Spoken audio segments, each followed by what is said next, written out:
star-studded cast that I've listened to so far. Well, it's interesting.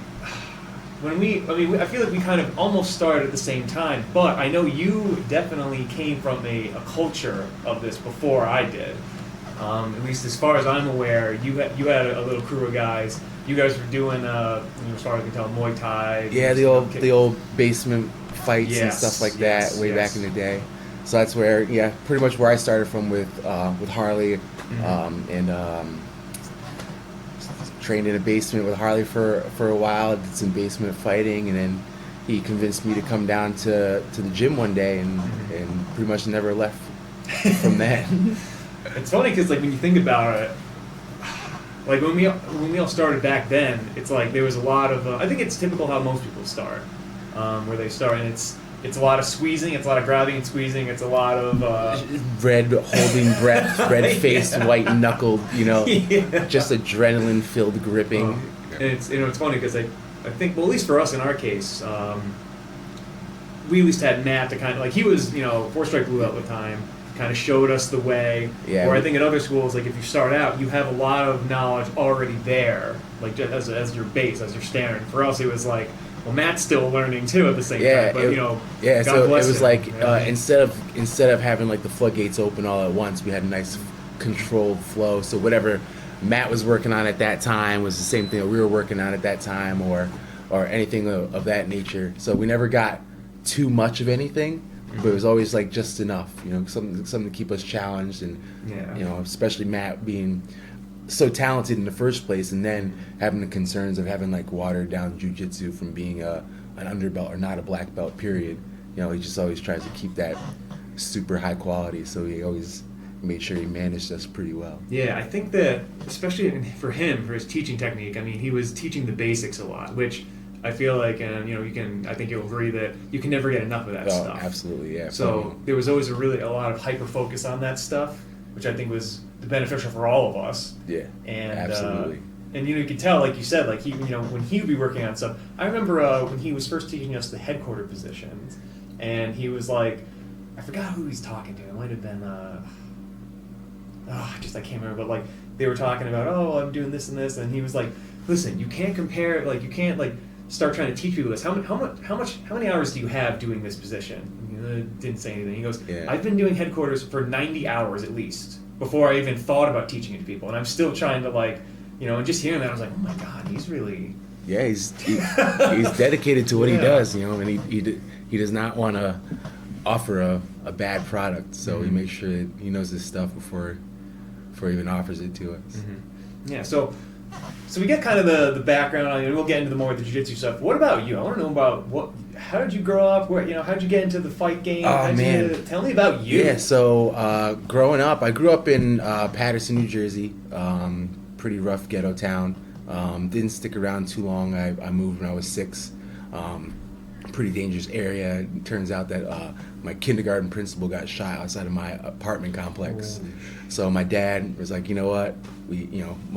Your grandfather lives upstate New York. It's got to be better than here.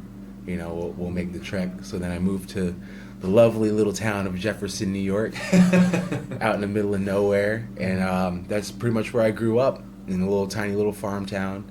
And went to high school, K through 12 in Jefferson. Went out into the workforce. Found a ragtag bunch of guys who like to throw hands at a Super Bowl one day. A friend of mine, Dominic Gildersleeve, was having a Super Bowl party, and halftime he snuck up behind me and threw me in a rear naked choke. No fight experience or whatever before, so we just kind of rolled around, and it was exciting. It was fun thing to do. So we started scheduling fights, 1 or 2 fights among friends, things like that, with gloves and headgear.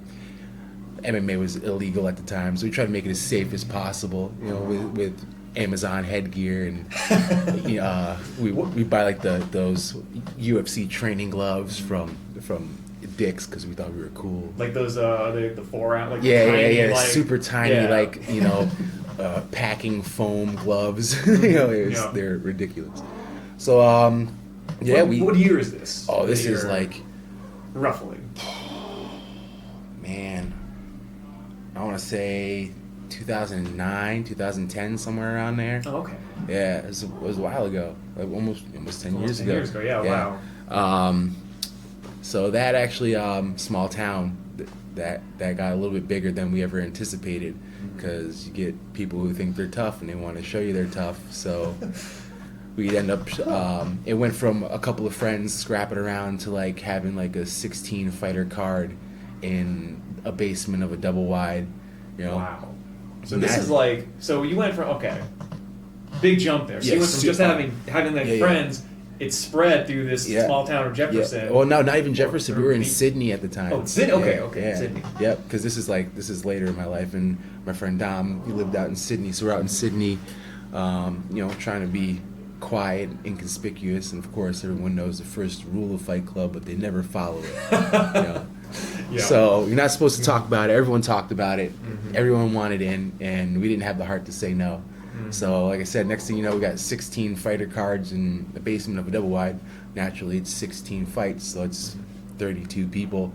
And, of course, people are going to come and watch. So now you got 100 plus people stuffed in the basement of a double wide with flashing lights and music, WWE style production, you know. Oh, Which yeah, is you know. awesome. Yeah, it was exciting, especially for a small town. And it lasted probably, oh man, 6-7 months, you know, and we would have fights every month. Every month, one time a month, we'd have fights, and we would be off on our own, training in basements and looking up Coach YouTube to figure out what the hell to do. That's going to be my next thing. Is like, how, how did you prepare for this stuff? So preparation was wild for me, because I had kids and a full-time job. Well, one kid anyway.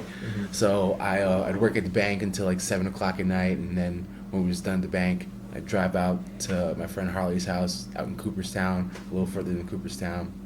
We trained there till like midnight, doing what he knew of jiu-jitsu and looking up moves and practicing them, and literally just beating the shit out of each other, you know.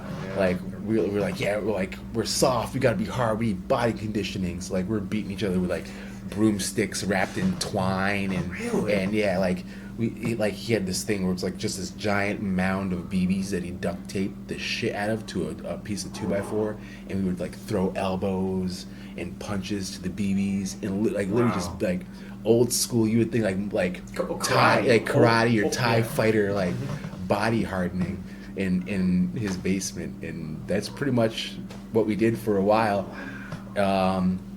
So that went down for a while, and we actually got shut down by the state troopers because it got too big. Got too big. People got wind of it, and they were super cool with it. They're like, "Hey, you guys are idiots. So if you could stop this, like we're not gonna cause any problems. But if it continues, you're all going down." Yeah. So it stopped real fast, and then after that, we're like, oh, like we missed it. You know, it was a thing. Now we got the bug. So we're like, oh, how can we do this? And it turns out that there was a pastor out in Albany that had a boys group home that he would put on boxing shows, MMA shows to support his group home. So we ended up. He was allowed to do it. So it wasn't full MMA. It was modified rules, no ground and pound, no knees. So it was like lollipop MMA. That's you know, interesting. yeah, it was super modified, just barely modified, so we can get have like stupid little shows and things like that. My first show was at like the Best Western in Cobleskill. So he would like rent out a ballroom, and people would come and pay $15 a ticket, pay for the ballroom, and whatever's left over from the show, he just could bring back to the boys' home. Wow, that's awesome. Yeah, so we followed him around. I still, like to this day, I still talk to Pastor James, and probably for a couple years did like the amateur Shudo MMA thing for a while. Yeah, you still did that with him for a while. I think I remember on Facebook you would go roll against people. Yeah, like he has shows, and I'll do like super fights for him. He'll call me up, and so I'll go and do like a jiu-jitsu expo. It's pretty cool stuff. It's fun to see how excited people get, because they're not huge shows, and if you bring like a high-level jiu-jitsu artist there to somewhere where they don't really have high-level jiu-jitsu. You're superhuman. Yeah, it's magical to them, you know. So it's cool, and it's usually around Christmas time, so it adds to the hype and the good feelings and all that stuff. It's cool stuff. That's really awesome. Yeah. So you guys got shut down. Were you guys like kind of? It sounds almost like you were starting a business. It not like we could have we could have got money from it and stuff like that, charged at the door and things like that, but we tried to make it as legal as possible, in which we thought, you know, by having modified rules and medical staff and things like that. But it turns out that none of that shit was true. We got it from like some, you know, askmelaw.com answer, you know. Ask Jeeves. Yeah, exactly. You know, we Google searched, can we fight in a basement? And it was like, yeah, cool. Here's what I found on the web. Sick of that. There you go. Yeah, real always fast listening. answer. Yeah. So yeah, we got shut down hard. And Were you charging though? Like no, so it was all free. People would literally just show up, and they're like, it wasn't hard to find us because there'd be cars parked up and down the street and on the lawn and all over the place. It was a problem. it was a problem. Yeah, tiny little, like it was a small community too, tucked off in the back of Sydney, back by the high school, and once a month it would be a noisy ass community. You know. So once a month, how long did you go on before you were shut down? So we probably went on for 6-8 months. So yeah, so we had quite a few shows. We had like 2 separate divisions. We had championship belts. We tried to get Title MMA to sponsor us, and they're like, yeah, you're out of your mind. But they were cool because they sent us a bunch of free shit, like like buckets, no swells, stickers, banners, headgear. They sent us a whole bunch of shit. They were like, nah, like we can't sponsor you, but we can give you some shit, you know. Wow, it was awesome. To us, like we were, oh my god, look what we're doing. We're gonna fucking make the new UFC. Yeah, I mean, it sounds like you were really, you essentially were starting a business. Yeah, it was growing rapidly. It seems. way too fast, and we weren't ready for it. But it was super fun, especially even looking back on it now, like super unsafe. Well, I mean, but it was paramedics and stuff. Yeah. I mean, it sounds... Yeah, we had people, you know, a trained medical staff that would sit by and watch the fights. Luckily, nothing ever happened to where we ever needed medical staff. A bunch of brawlers swinging around. It was either someone got knocked down and we jumped on top of them, or someone got choked out and tapped out. So it was, luckily, it was clean. Yeah, super clean. Yeah, we had. We tried to research as much reffing techniques and you know, just watch her, Dean. Yeah, he's the boss. Yeah, just watch her. They'll tell you. Yeah, he'll tell you everything you need to know. Yeah, so it was super cool, super fun. Lasted for a little while, and then they shut us down. We were all thirsty for more. It sounds like there's, you know, because what I'm always fascinated by is, like, you know, people tell the stories, like say to Matt, like, oh, you know, I just started doing this and started doing that. And I'm like, whoa, you just say like, oh, I just started doing this, just like you're starting this. Yeah. To me, I'm thinking, you know, there's infrastructure to this. There's you have a cart of 16 people. That means 16 people have called you to schedule this. You've got to talk to this guy, talk to that guy. Okay, we can get this guy. We got this guy. He doesn't have one though. Hey, you know anybody? Hey, yeah, I got this guy down here. Da da da. Like, yeah, it was super. Who's doing the work, basically? Yeah, like you said, it was a lot of business aspect to it, really. And at the time, myself and Dominic, who was the other person who was in charge of things, we worked at Aaron's on South Side. It's like a rent-to-own place. And I was in collections and he was in sales.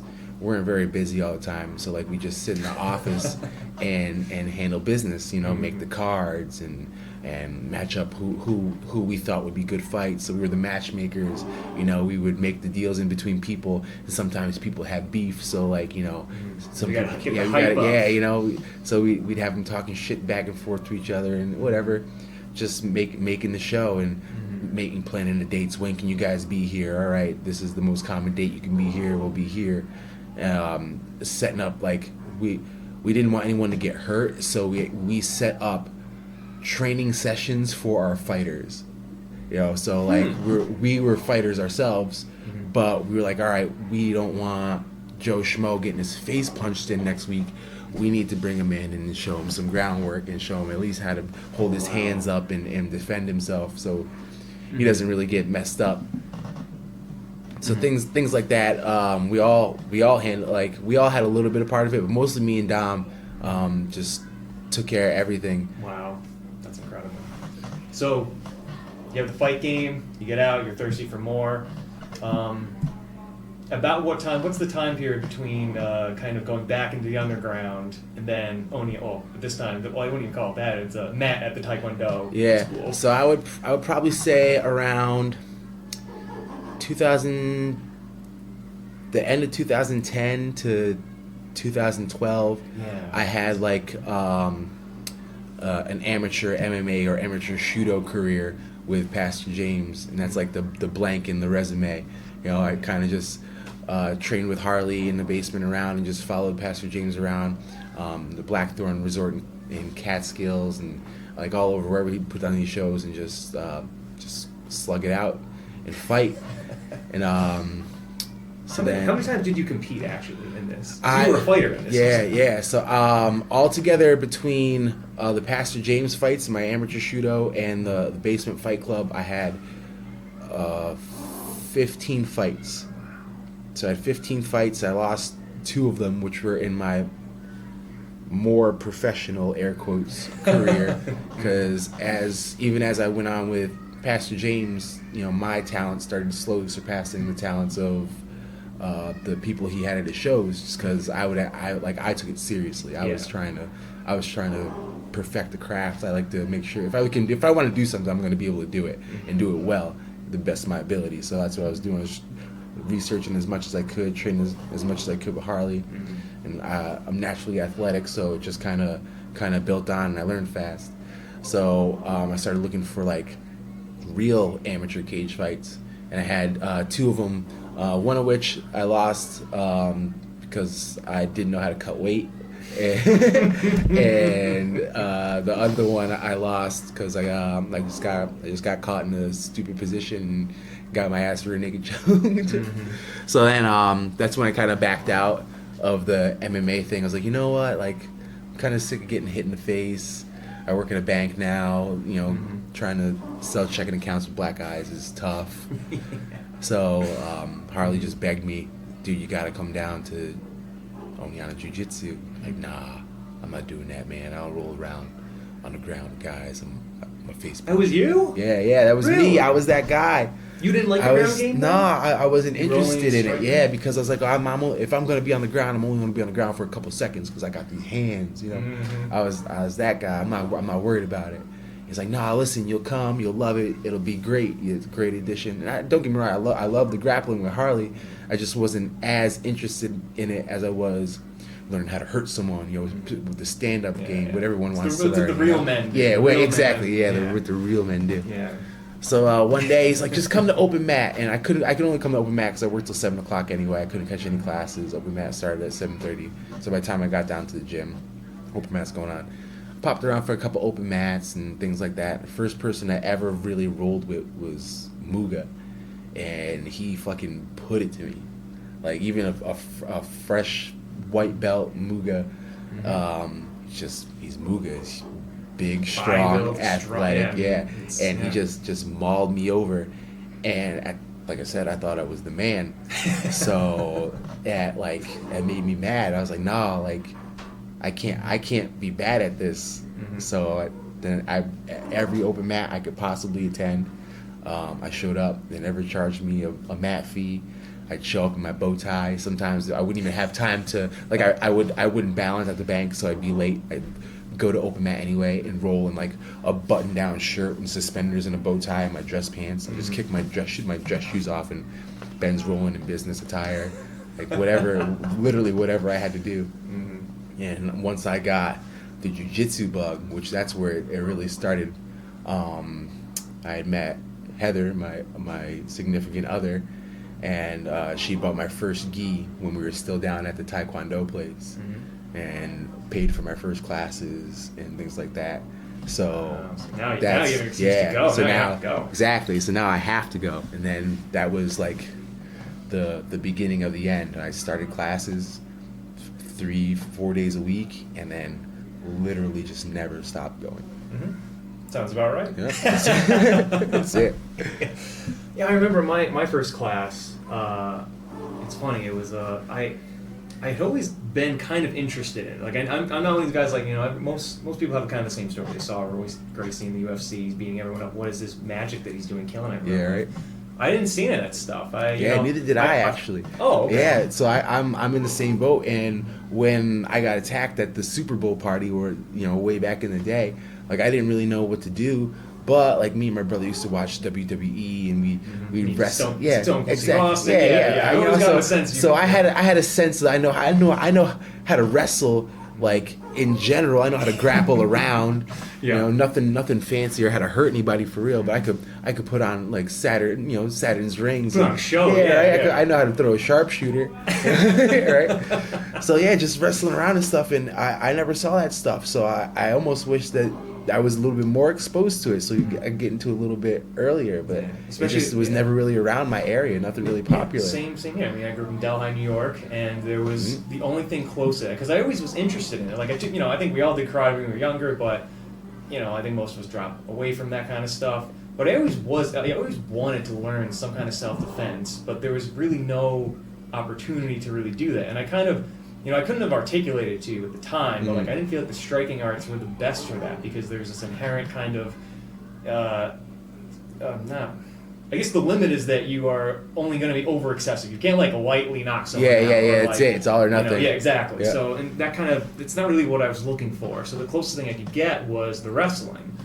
But the wrestlers, I mean, it's a different style of submission grappling, where it's like you can't be on your back ever, and it's not really about submissions. It's about pinning, especially like in high school. Yeah. So the techniques are different, and it just it was close, but wasn't quite what I was looking for. Not what you're looking for. Not quite what you need. So my dad got me a book, a self-defense book about it was Royce Gracie and Charles Gracie, who I just remember his name now. I'm like, I don't. Somehow in the Gracie family, somewhere in there, and they go through all these techniques, and I loved it. And I would study, I'd go through that whole thing, and I would study each technique, and I'm just looking at it and like just taking everything in. Yeah, and then awesome. Only a couple times, and that was the other thing. So it seems like you had a culture, you had friends that enjoy this stuff. Yeah. My friends weren't Not really so into much. that stuff. Yeah. But every now and then I'd be like, hey, let's like do some hip toss stuff, or like maybe twice, because they weren't really into it. But I could tell like. There's a difference. When you go to hip toss someone, you can tell if like you're trying to pull them over your hip, or like once you get that hip to hip connection, the technique, absolutely. And like I kind of sensed that already. I was like just trying to mimic what I saw in there, and when you're reading it, they're like, oh, you shouldn't be like, oh, it should be very like easy. Yeah. And so, I guess to that, to just studying that, I think I kind of naturally had that like that. What am I trying to say? Not natural talent. I don't want to say a natural talent towards it, because I don't think I did. Yeah, just you could. I was aware. Awareness. I was a little self-aware that like exactly. it shouldn't be like this. Yeah, something is wrong. The book says that this shouldn't be this way. So, but it's awesome that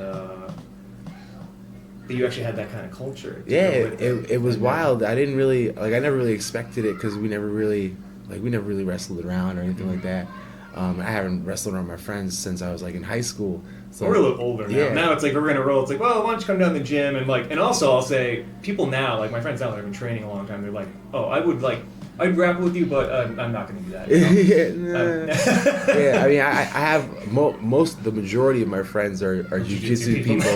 Yeah, but I do have a couple friends that are in the game, and you know how you do it. You always try jiu-jitsu. You're trying to sell the Kool-Aid, Yeah, and that's you get the I'm out of shape, or I'm afraid, or I don't want to. It's a lot of apprehension, But it is. I mean, I get it. It is kind of intimidating a little bit. Being on the inside for so long, it's like we've been breathing. We've just been doing what we do for so long. It's second nature. It's absolutely nothing to us. But like Matt said it the other day. He was like, in essence, like we're simulating murder, and that kind of like stuck in my head for like, holy crap. Like I'm teaching my daughter how to dismantle bodies with her body. If you look at it that way from a completely outside perspective, it's probably terrifying. Especially like if your grandmother or your aunt, your uncle, someone who's like close to you but not quite, just pops over to a tournament or something, and you're aggressively trying to take someone down to the ground and break their arm. They're probably Yeah, it looks a little scary. Oh my God! Oh my Steven! You know. Yeah, and I mean, I would even go a little further than that. I mean, I know, like, even if you're in the game, and for me, when you took some time off and then trying to go back now, it's not so much like you know what it's about, but it's the ego kicks in and goes, oh well, I used to be this good, and now I'm definitely not that good. Yeah. And I'm not gonna have my wind. I'm not gonna have my technique. Like, I'm not, and here I am supposed to be. I'm gonna walk in with like a purple belt or a high blue belt, and it's like people are gonna be like, well, this guy, like, there's that judgment, and it's like. For me anyway, it's like you can't let that stop you. It's like, you just got to be open to it and be like, listen, yes, I'm here right now, but I wasn't here. I'm going to show you that. Like, let me get my time back in, and it'll come back. Absolutely, hopefully. Hopefully I won't have to deal with that, but I have a little injury right now that I'm dealing with, so I've been off the mats for like 3 weeks or so. Oh, what do you got? Yeah, so they're not quite sure I go from MRI this Friday, but they think like I have like the beginnings of a hernia, some tearing in the back of side of my fascia. So like any extreme movement, like coughing or hardcore movements, trying to do pull-ups, anything that really engages my core, sucks. And that's like it that's hurts.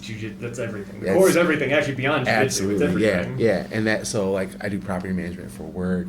I got 3 daughters that are super active, and they let me thrown around and swim and bike and do all this stuff.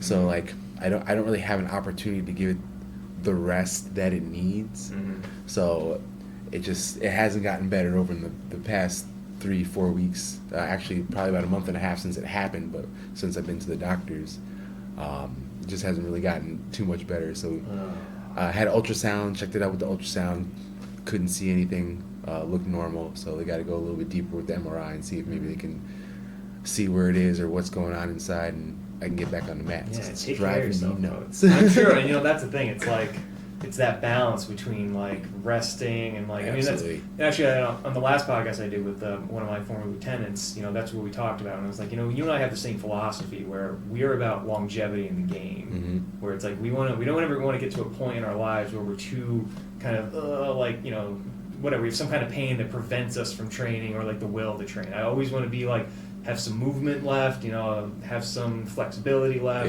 so I can always get out there. And not that I want to go and thrash and this and that, but like I want to be able to flow roll people when I'm older in life.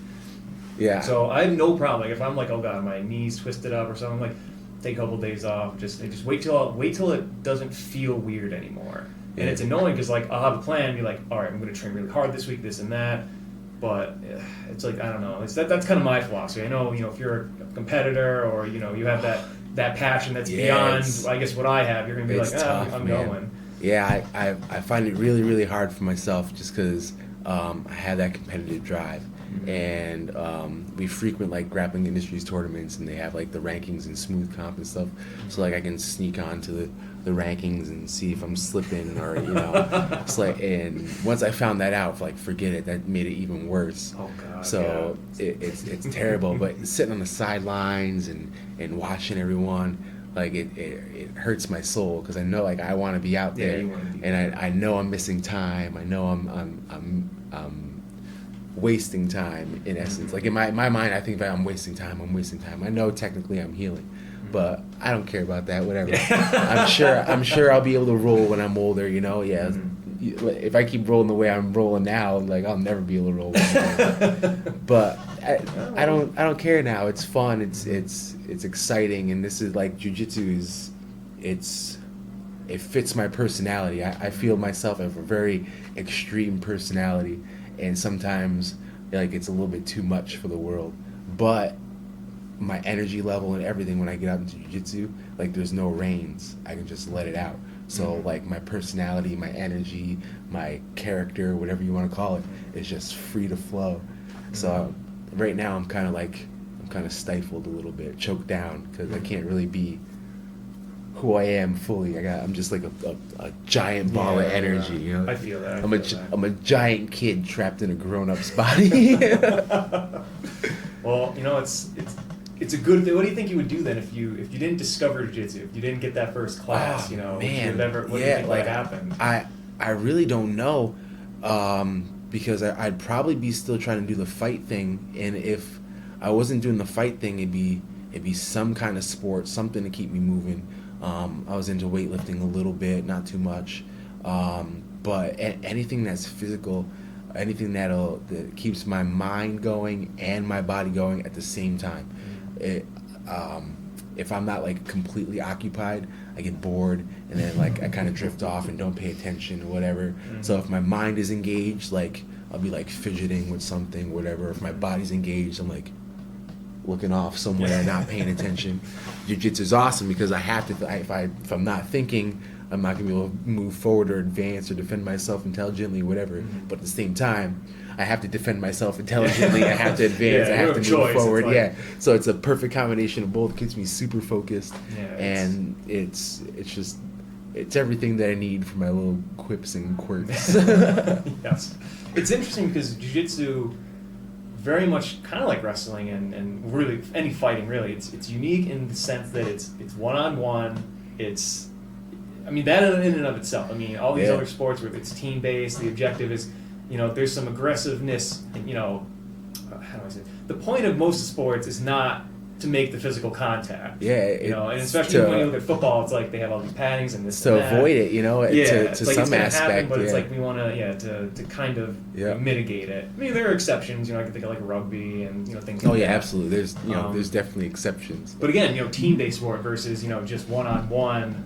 There's more to that psychologically than I think anything else. Where it's like now you gotta, like you said, you gotta deal with like the not only mental, but there's like the ego component of it, like the emotional, the mental, the physical, and it's all on you, and the pressure of like it's all on you. There's no you can't say the goalie, it's his fault because he sucks. The forwards, they're all That's good. it. It's as much as you train with your team and you rely on the community to train. Like you can't practice jiu-jitsu by yourself. It's impossible. It's literally impossible. It can't happen. That's true. But when you're out on the mat and you're competing or you're going against an opponent, whatever, there's no one that can help you.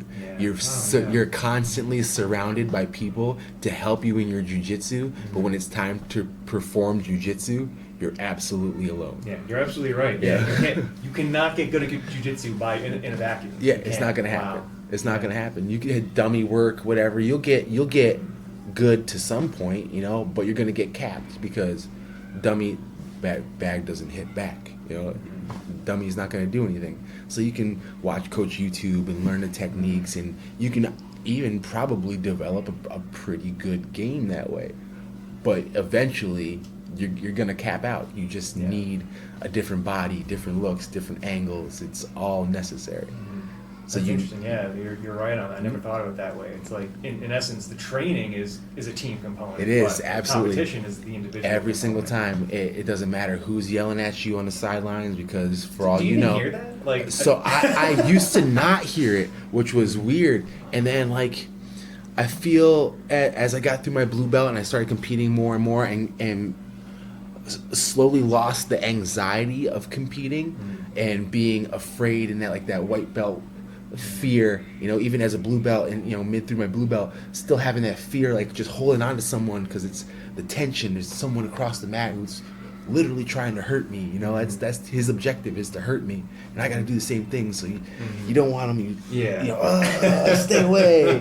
But once I got a little bit more comfortable with competing and I became a little bit more fluid, and I go out and I have my same routine. I go out and I wipe my feet and I do my breathing thing, and it kind of snaps me. All right, hey Ben, get ready. It's time. It's go time. So once I'm in that mode, it doesn't matter. So now I can pay attention, especially like when Matt coaches me. Like he's my coach forever. Like I'm trained to hear his voice. There's a couple other teammates and stuff. Like I'm trained to hear their voice. So I have a Matt ear or coach's ear, whatever you want to call it. I can listen to him now.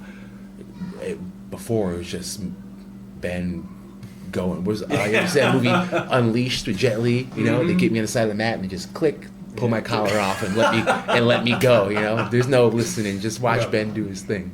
Well, watching, I'll say this from my perspective. Watching you compete on, when you post the videos of a lot of your matches, it almost just seems like you, like when you're training here with us, I feel like you have been, and this isn't even our perspective. I mean, it's been a while since I've trained with you guys regularly up here, but I know when we used to train, and I'd watch you roll and everything, and you would match the intensity or whatever, you kind of match where the person is at. You would match them at their level and like, let's go there. It was nice to see, when you're going to compete, you were just like, oh, chains are coming, like you said, chains coming off, and now it's like, let's do this. Yeah. And you would hit some very impressive moves. You'd have some very impressive techniques and everything. It was a lot of fun. Thank you. And I would say, I'll say this, I think in terms of Oneonta Jiu-Jitsu Academy, and when I think of like who's like, if we had to do like a match of like a gym match, what are these called, the challenge matches, I'd like, in my opinion, if I look down, I'd be like, well, Ben, let's go, let's do this. Like, you're the representative here. I think you were definitely one of the greatest students here, without a doubt. I thank you. It makes me feel great. And I'm super pumped, that you've taken it so seriously. You've made it a part of your lifestyle. Yeah, it really. And it shows. You're teaching now, and you're just like you said, it's complete lifestyle. I really got swallowed up, and really no other reason than like this particular gym has given me like so much from taking on the lifestyle. My fiance Heather does the classes. She's almost a purple belt now. My daughter is 12, Jalissa. She's in classes. My daughter Kamora is 3. She's like, her first day on the mat was when she was 2 weeks old, and like she's been to the gym at least 4 days a week ever since. My youngest daughter Isley is 1. She's been on the mat since God knows when, running around. So this is their second home. This is where we come on the weekends. We probably spend more time here than we do bopping around chilling at home, because between the teaching and the kids classes and the women's classes and the weekend classes, me taking classes myself, we're always here. This is our family. So it's just they've given me discipline, and my family has a structure, and they know how to keep themselves safe. They're not afraid of physical altercation. I've been able to teach and gain knowledge from teaching, and I've been given so much through jiu-jitsu that I feel obligated to give back. So any opportunity I have to help, like, you can guarantee I'll be there. And chances are you probably didn't even have to ask me. I already did it. The doorknob is wiggly in the bathroom. Done. Ben changed it. Don't worry about it. Don't worry. How are we gonna get this here? Hey, I'm going to get a ladder. I'll go put it up there. Doesn't matter. Whatever it is. This needs to be clean. Move that. Move this. I'm already on it. You need me to cover a kids class. You need me to cover class. I'm there. It's because it's just given me so much that I really feel obligated to give back. To jiu-jitsu in itself, not only just my school, because everyone I meet is phenomenal. It's like a weird unicorn magnet. We attract just like a particular person, and everyone who comes through the doors are very like-minded in attitude, personality. We all get along. I've never seen any drama. It's really a unicorn tucked off in the way, like this powerful being in a box, like a little tesseract somewhere. Yeah, it's definitely interesting. Yeah, I mean, just like you said, jiu-jitsu changes lives, and there's a lot of good reasons. That's the stereotypical thing, right? Jiu-jitsu changed my life. Yeah. Jiu-jitsu really changed my life. Yeah. If I met myself 10 years ago, I'd beat my ass. Be like, get to jiu-jitsu, you moron. What are you waiting for? With a smile on your face, too. Absolutely. And handedly. And that's the thing. It's like, you talk about how you first show up, and it's a lot of people have that. I think Matt even had that, where here I am, I'm this big tough guy, I'm the best, I weightlift, do this, and then someone just puts you down and taps you out, and you go, I don't like that. No. And I usually find like that's the breaking point. You're either like, all right, you're at a crossroads. I'm never gonna do this again, or okay, I have to get better at this. Yeah. You're like, I don't ever want to feel this way. Yeah. I'm never gonna run away. And never. Now you just it never happened. I'm never gonna go. Oh, jiu-jitsu, that's stupid. Oh, whatever. Your first big altercation, especially in jiu-jitsu, is usually like that fight or flight mechanism, whether you're going to do it or not. We've had, I'm not going to name any names because maybe they don't want to be named, but we had a student in our school who was a phenomenal student, an awesome student, a great competitor, had his first tournament, double gold in everything, did his thing, never wanted to compete again. Why? I hate it. I absolutely hate it. I don't like how I don't like how it makes me feel. I don't like anything about it. But you're a phenom. Like you need to compete. Nope, not doing it. Don't like it. Yeah, You know? I knew guys like that too. That like Yeah, they it's were crazy. naturally gifted. With like they could pick up any sport, and they were just the Just best at do it it. almost immediately. Even like they would take guys who were doing it since they were, little kids into high school. He's like, oh, I'll try that out. He's the leader. He's the star of the team. Right. But he had passions elsewhere, so it's like, no, I'm gonna chill and do this. And Yeah. like, it's really weird how that all works out sometimes. Yeah. Like some people are they're natural Yeah. athletes. They just have natural, just abilities, I guess. Yeah. Superhuman abilities, Yeah, right, I guess. yeah. Yeah, I feel superhuman sometimes, especially like doing jujitsu, and the way that I've trained my body to move and stuff. Like you say, I get to watch. I get to watch some of the videos that I get to do some of the fancy stuff in, and when you're doing it, like whatever, you don't know what the heck's going on. It's going so fast. Sometimes it's not like I plan to. Oh, I'm gonna hit this flying cartwheel, spinning. Yeah, yeah. If it presents myself and I'm able to shoot for it, I'll try and tag it. But like going back and looking at it, sometimes I'm like, whoa, Looks cool. that's crazy. Like people can move like that. That's crazy. Yeah, you know what's interesting is I remember watching. I think you've done it at least twice that I'm aware of. You're like hitting the Imanari roll and did the field look from that. Yeah, I got a couple highlight videos of the Imanari roll. That was actually one of my first moves that I ever learned from Harley. And like before I did for the basics. Yeah, for the basics exactly. You know how Harley is. You know. Oh yeah. Got goosenecks and white belts. Experimental jiu-jitsu. Absolutely. Yeah. So he saw a Brian Hall video, and I was gonna say it's very Ryan Hall-esque. yeah, and he was just like, Ben, you got to try this. I tried it, and I kind of understood it, and like I was hitting it, and it was it was just like a parlor trick I had, something fancy, and then sure as shit, Ryan Hall hit it, and everyone's going crazy about it, and I was like, yo, I can do that. So then every opportunity I got, someone would call it out, and I'm looking for it, and no one's really ever seen it before, so it was fresh, and I would just tag people with Imanari rolls. That's so awesome. Tell me a little about your competition career. So you've been training at Oniana Jiu-Jitsu Academy for a while. Yeah, so this summer I think begins my 8th year at OJJA, and I've been competing out the gate. Since I walked in. My first tournament was like this tiny little tournament at Ultimate Athletics, and I think was it Utica? I think it's up there.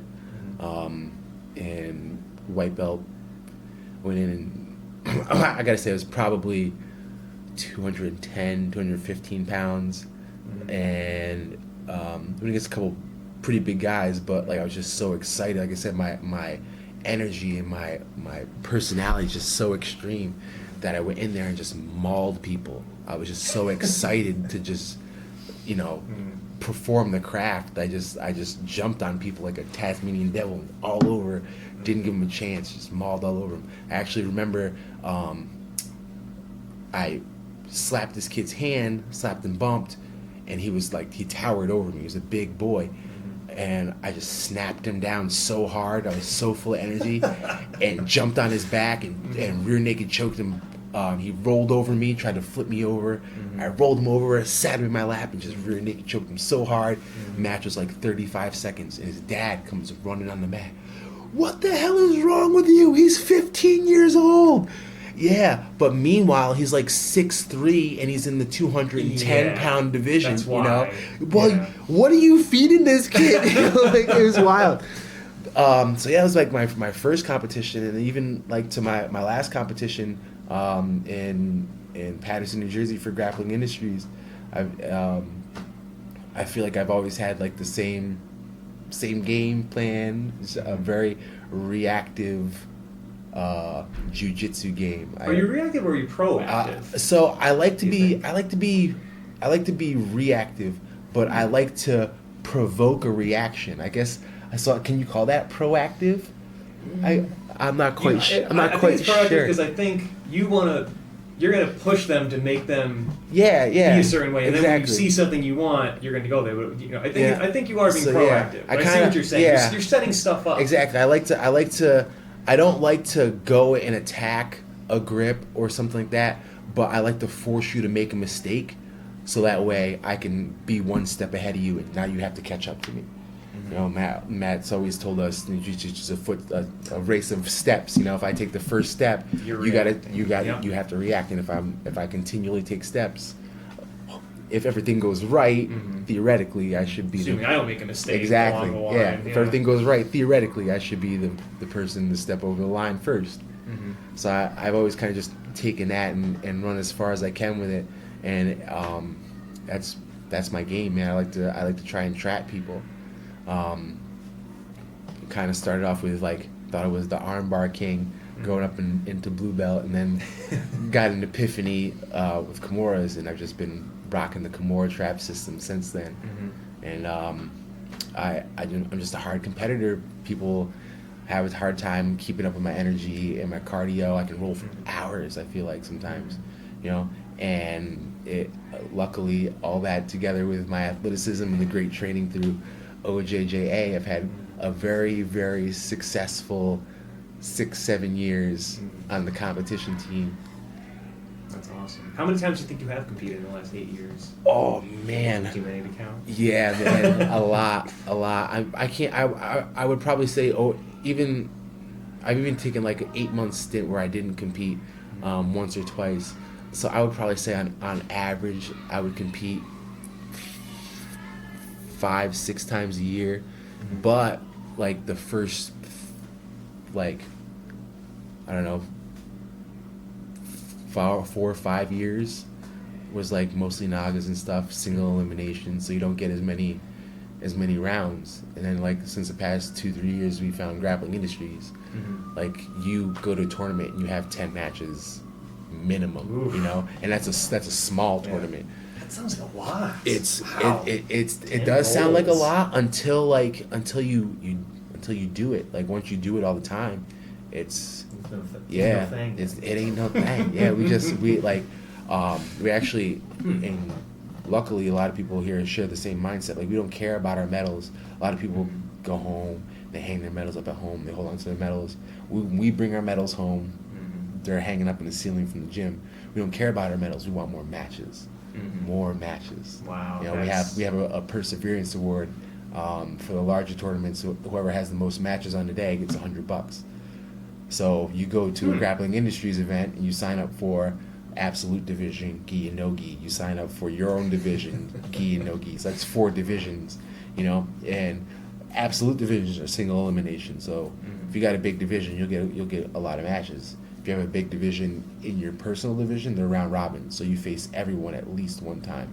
Sometimes, like if they're smaller, like you're facing like the same people twice. You know, it's best 2 out of 3. So you gotta bang it out. I feel like that's good in a sense because you're paying to compete, and if you're gonna pay for it, I want like absolutely. There's yeah, nothing. 10 matches There instead is of 1. absolutely nothing worse than driving 3 hours away and paying over $120 to have one match and drive all the way back home. Yeah. One match in which you probably waited 5 to 6 hours around just to have your one match. Yeah, It sucks, especially for competitors, because that's how we test ourselves. Yeah. You know, that's the experience we need to make ourselves better. But you have one match. Like how is that equivalent to 3 months of training? Yeah. How can you know? you can't properly gauge yourself off one match. Yeah, so I'm to sure. speak. I'm sure you've heard people say that. You know, one tournament match is worth 3 months of training. You know, Yeah. I mean, maybe if you went to Grappling Industries and had 10 matches in one day, absolutely, I can agree with you that. But you go to a tournament and it's single elimination. You have no one who showed up in your bracket except for one other person, so you literally have one match. That's not worth anything. You know, it sucks. Yeah. You paid a lot of money for nothing, and especially around this area, they're so widespread Yeah, you're that traveling. you have to travel. You know, and also unfortunately in the sport we have like organizations that are considered prestigious. So if you don't do an IBJJF tournament, like what have you done? You know, It's- but Yeah, I guess it's the most popular. absolutely, One, you know, and honestly, if you list on a resume, if I had a bunch of Fuji New York Open Championship wins, and I put it next to your resume, and we have the same exact skill set, and yours is covered in IBJJF wins. You know, whose seminar are you going to? You know, I'm going to Steve's. He's the IBJJF champion. Who Fuji what? Like don't they make mats, right? I'm not going. Yeah. I don't know. I feel like there's. He's like, oh my god, did you even know Fuji had a tournament? Like, I don't know. I feel like the community's kind of changing now. Where so there's- it is changing yeah. because now we're realizing, you know, it's like the awakening. Like, oh, like you guys are just taking our money. We're not getting any experience. We're paying all this money for nothing. We got to pay a membership.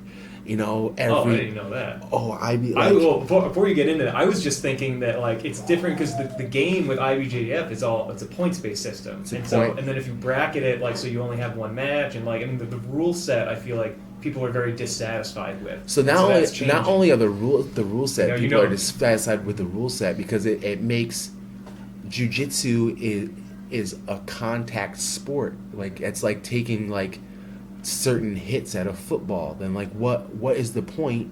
Like this is that you're taking the entertainment value out of it. You're taking the main point of it out of it. Mm-hmm. Someone's running, I have to hit them to stop, Mm-hmm. but you can only hit them a certain way. Mhm. You know, oh well, if someone's coming at me, I have to disable them in order to make them stop. Mhm. But you can't twist their heel so you damage their knee. You know, no heel hooks. But if you want to choke them unconscious, like completely stop their airflow to their brain, that's cool. You can choke someone unconscious and stop the flow, but don't tweak their knee. That's horrible. You know. I see what you're saying. It's a dangerous sport. Period. You know, so it's like people call it the pussification of jiu-jitsu. You know, I think it's a little rough because no matter what, like you're still in there banging it out, putting your limbs on the line. Mhm. But some moves are a little more dangerous than others. But that's Do you think it is what it is. Yeah, It's do you- jiu-jitsu. like- Wrist locks, heel hooks. It's all arm bars. It's all the same. Yes. It's meant to hurt someone. I agree. Would you agree that like or will you tell me? Do you think heel hooks are kind of like a more, I guess, they're a little more dangerous than the other Oh, other ones, absolutely. Which is probably why they might have done So something like that. I compare heel hooks and because I told you before when you contacted me, I'm not a big political guy, so I don't get into it. But my thoughts on heel hooks are very similar to my thoughts on gun control, if you will. If you're taught how to responsibly use a weapon, you understand how to responsibly use a weapon. If your school doesn't teach you how to do heel hooks, and now you're a blue belt and you're just learning heel hooks, you're going to be petrified. Of course, they're going to be dangerous to you, you know, because you don't know what you're doing. But if you've been practicing heel hooks since you were a kid, it's another day in the park. It's no different from an arm bar. You know, if you've been slinging around a BB gun, you know, and a coonskin hat since you were a kid, you know, carrying around a firearm is not. It's nothing to you. There's no excitement to it. It's a tool. Mundane, really. Yeah, It's- absolutely. yeah. It's just something that's there. Yeah, I absolutely agree with that because for the longest time, even here for a while, I'm sure it's changed It now. was but it was- Do you remember? I remember- Like well, I heel was hooks told- were like the bane of the jiu-jitsu Yes. existence. I remember that, but I also remember I had to have been mad at the time. But like I remember we were going over like a footwalk, and then I think some guys are like, oh, well, there's this thing called this heel hook, and there this knee bar, and this these other things. And I started like asking Matt, like, oh, how do we do like this heel hook? And he goes, don't worry about that right now. We'll do that later. But that never really manifested. Yeah. And then when we started getting into it more, or when I started finally actually like starting training it, I was like, this is a new world for me. And I realized I'm like, wow, like this is Jiu-Jitsu 2.0. This is Dude. the lower body. Everything is different now. Absolutely. I'm learning all over again now. Because like it's just, everything is so weird. So now I was a little afraid. I was afraid because I don't know how to defend this, and someone's twisting my knee. I don't really feel it until it's already kind of too Right, late. the pain to sprain ratio is super low. it's- That's why I say it's so dangerous. By the time you feel it, it's already too Especially late. the inside. The You know? inside one is the worst. And I can't even. I've been heel hooked tons of times. Have I tweaked my knee? Yeah, I've tweaked my knee because I'm in a competition. I'm trying to win. I don't want to let go. But at the end of the day, I know it's a dangerous move. I know it hurts. I have to tap. That's how it goes. Yeah. If you want to be gym class hero and try and snap your kneecap to win the volleyball game, cool. You know, it is what it is. To win that night's practice. Exactly. Medals, You know, yeah. But even like even tournament wise, like I don't have any hopes of being like the black belt IBJJF champion. It'd be awesome if it happened. That'd be cool. I'm never gonna give up trying. I'm always gonna try. I don't think I'm gonna make it to Worlds this year. Next year, I'm definitely gonna go. That's awesome. Yeah, I like we trained hard this year, and then having the injury is kind of bummed. But well, I think you'll get some gains from that. I don't think you'll actually honestly, resting up. I think you'll see when you come back, you'll be a little stronger. Yeah, against doctor's orders. Of course, I have a jiu-jitsu addiction, so I need something. So every once in a while, I'll bop in and catch a roll here and there, and like I don't feel rusty. I don't feel like I've missed anything, and like I even feel a little bit sharper because I have to pay attention to my core. So like I have to defend myself specific ways. I have to make sure I don't move a specific way, things like that. So it almost makes me think more in developing my game in a different way. So like I'm hoping it'll be a good thing. It definitely will be a good thing. Every great athlete has a debilitating injury that they come back from. Well, not all of them, but I would almost say all of them. I can't think of one that hasn't. Yeah, they get an injury, they come back from it, they do good things. It is what it is, But at the end of the day, like even as serious as I like to take it, like I gotta go to work on Monday. I can't be messing around, man. I got 3 kids to feed and a girl and dogs and car payments and rent and all that. So I can't be out there trying to snap my knee to make a throw to home base for gym class. That's how I compare it. I'm not into it. Yeah. No. But don't get me wrong, because I will go out there and give it my all. Yeah. But there, and let's say one day I make it out to the black belt, whatever, IBJJF championship belt. Am I gonna be pulling punches or pulling heel hooks early then? Chances are probably not. That's not how I roll. Honestly, like in most cases, I fight myself. Like I'd rather go out than to tap. But come on, Ben, have a little bit more sense than that. Come on, let's be real. This is Friday class. Everything is fine. Yeah. It's just that's the thing. My current teacher says all the time. He goes, guys, there's no medals at the end of this class. Your reward is you get to go to work now. Yeah. So you either want to go to work with a bad limp, or do you want to Yeah. So I've and that's all come with Matt calls it jiu-jitsu maturity. With my jiu-jitsu maturity as I've come along, like I've slowly realized that. Yeah, I want to take it as serious as possible, but at the same time, gotta go to work on Monday. Well, that's the thing. I think you have done such a good job of really pushing yourself to this very high level of like life functioning. Super blessed with the people I have in my life and the situations that I have in my life that what do they call it, like the work-life balance, It trust me, it teeters, man. You're right in the edge, like, I think. Yeah, like the needle is dead center, and sometimes things will push it off a little bit either way, but I would say probably 85% of the time, like I always have time for jiu-jitsu. I always have time for my family. I always have time for work, and all of that together is time for myself. That's one thing I don't really have is like personal time or time to just sit there idle and watch TV or whatever, because I teach the kid classes. Like I said, I got kids. So I go to work in the morning. When I'm done at work, I try to make sure that I'm done at work by at least 4 o'clock so I can go teach kids class, all the way till 6:30, adults class, all the way to comp class. Now it's like 8:30. I get home, it's 9 o'clock. I gotta feed the kids, get them to bed, feed myself. Dogs. When the house starts like needing attention, the sink's leaking or something. Life situations right now. My older dog isn't doing too good, so I gotta carry him around, take him out to the bathroom, and like things gotta get taken care of. And on top of that, I usually take like Tuesdays and Thursdays for like my personal time, but my personal time on Tuesdays and Thursdays I spend doing the same thing I do for work, property maintenance, but for my own house. You know, so I got to the lawn's got to get mowed. Why is the bathroom sink clogged? You know, what's going on there? I'm trying to brush my teeth for 3 weeks and I can't even get to the sink. Well, that's your own hair. You know, exactly. My own hair, dude. Forget about it, yo. Yeah. I try and blame Heather, but it's just me. It's just all my hair blocking up everything. But it's a crazy balance. But like I said, the people that have in my life between Heather being awesome, understanding my passion and fostering that, and my kids, it's absolutely incredible how they just like they won't even question me. They like Kimura, she's 3, Bujitsu.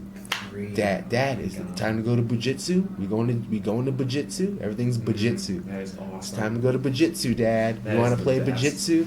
You know, so that it's they know nothing else. They just jiu-jitsu is a part of their life. That's so great. And you know, the best thing about that too is like you're talking about, you know, trying to find time to do what you want to do in family time and work time. But like jiu-jitsu is where I think you couldn't get, I think, a better kind of personal time with your family. Yeah, it's awesome, and it's like 2 birds, 1 stone almost. Seriously, like I got mats at home. Like it does just because we go home, we're done. It doesn't end. You know, it's Jalissa will rear naked choke me hanging off the back of the couch. You know, like it's wild. Heather would try to foot trip me while I'm carrying laundry down the hall. Whatever, it doesn't matter. You know, we're always messing with each other.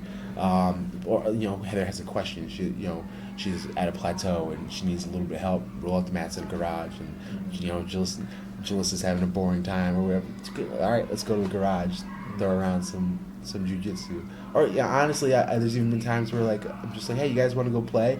Like yeah, so we pack everyone up and we just bring them down to the gym. Jump in the gym, throwing balls at each other, running around the mats, whatever. Just even being on the mats and in the building, you know, is an amazing feeling.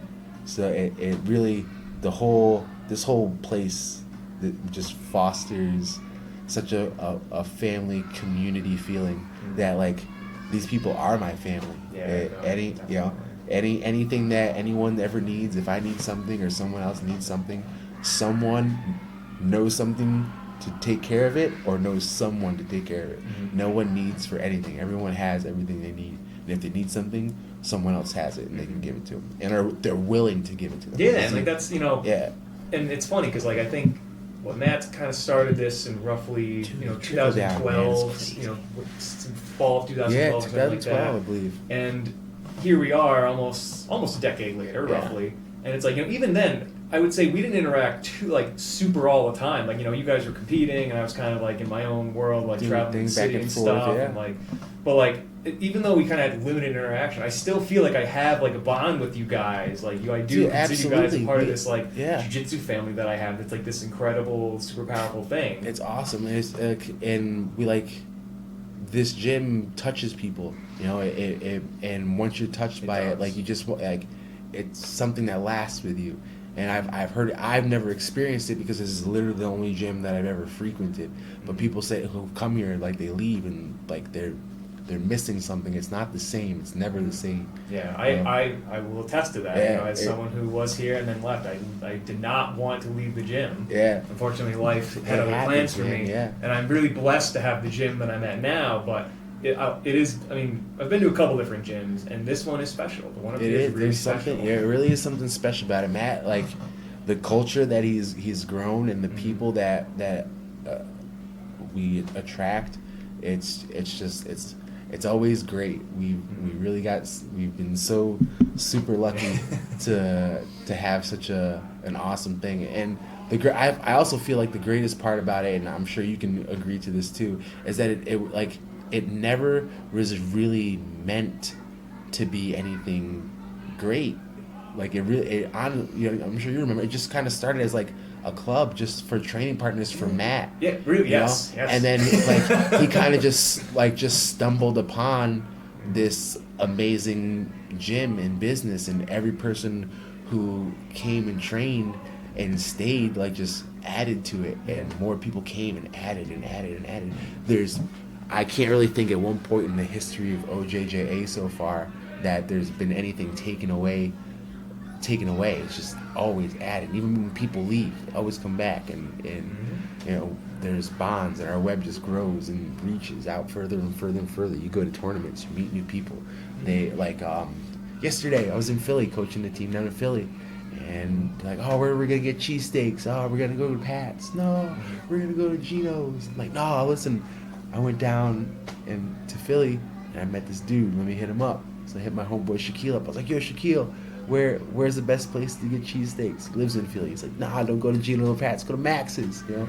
So we got exactly. Yeah, so yeah, we know we got insider information wherever we go. If we want a place to stay, we want free places to train. Like we just go. People just invite us, and we invite people back, and it's just such an awesome open community that it's great. It's phenomenal. No, you're exactly right about that history of it too. How like when you It's- think about it, Oops. it just kind of happened, and then it's like, yeah, I realized we just were kind of doing this for fun, you know. We didn't have a ton of guys, but all of a sudden it became like, oh wow, we have a lot of people here, and we're all really good. Yeah, now. what like, the- oh wait a minute, let's like just let's go to compete. Like who cares? We'll be Yeah, fine. We're right. totally new, no problem. All of a sudden, we're still. You look at the wall here. Yeah, you look at the right. whole building. Actually, now there's medals Just all over littered. the place now. Littered. Which is also that in itself is another testament, because I feel like most people, at least that I'm aware of, you get your medals, you bring it home, it's for you. But it's like Yeah. no, it's for here. That's it. Everyone here is Because like, oh we no, the don't- medals for here. No one can see them at home.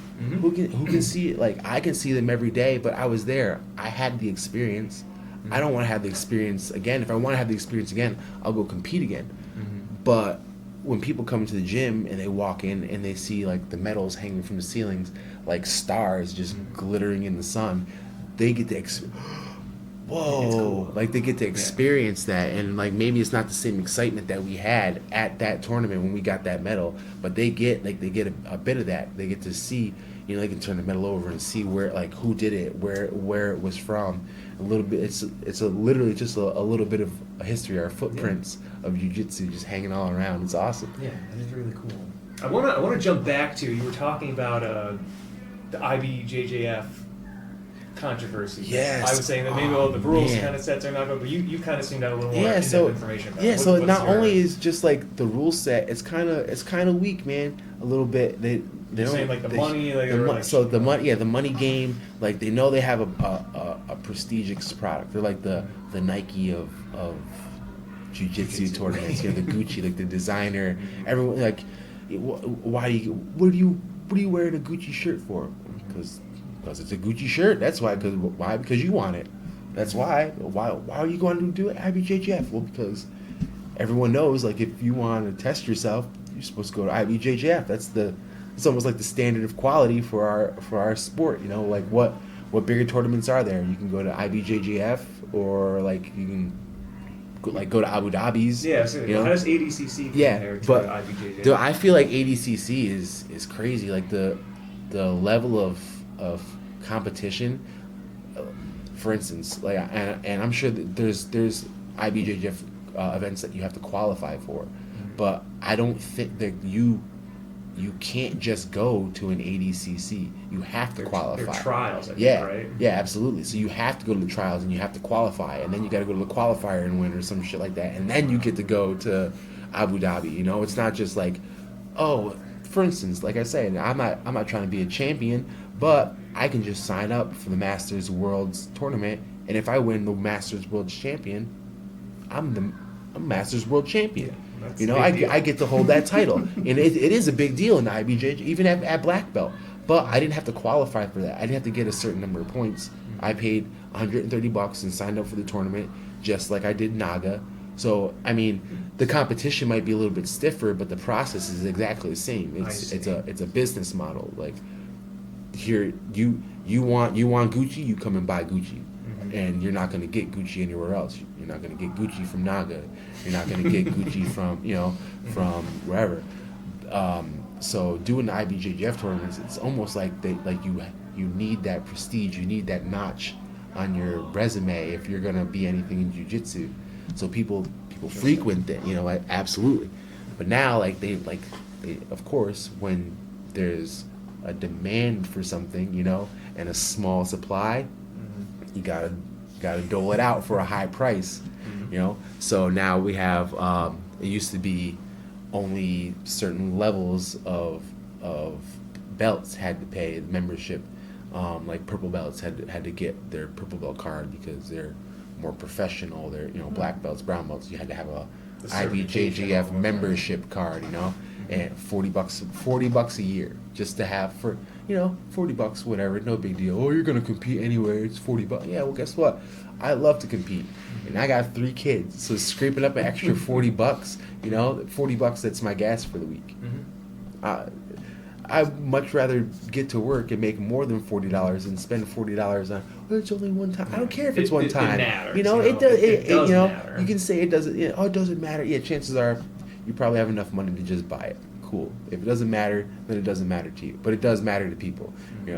So then, not only do you have to pay your yearly membership, but then you have to pay for the tournament itself.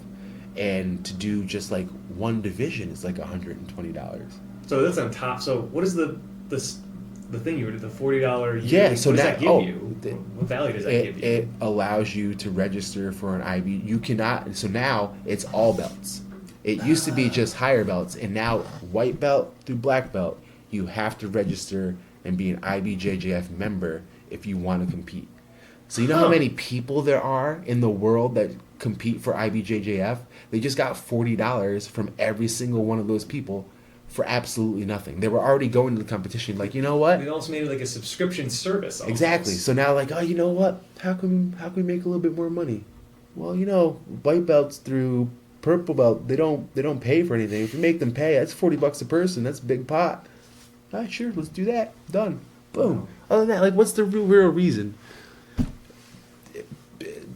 I mean, I get because other than that, you're just trying to keep away people who don't have enough money to pay for it, or people who train at smaller gyms, and you really want to only attract the Henzo Gracie elite. Yeah. I mean, I think maybe they just want to make money. They're hey, exactly, people, absolutely, they want to make money. Service and we will buy it. Much like ESPN Plus and the UFC, I tried to watch the last UFC with Jones and Santos and whatnot. Oh yeah. I go to jump on a pay-per-view to find it, and it's nowhere. I'm already late because I was driving around with my kids. I couldn't find it on the pay-per-view.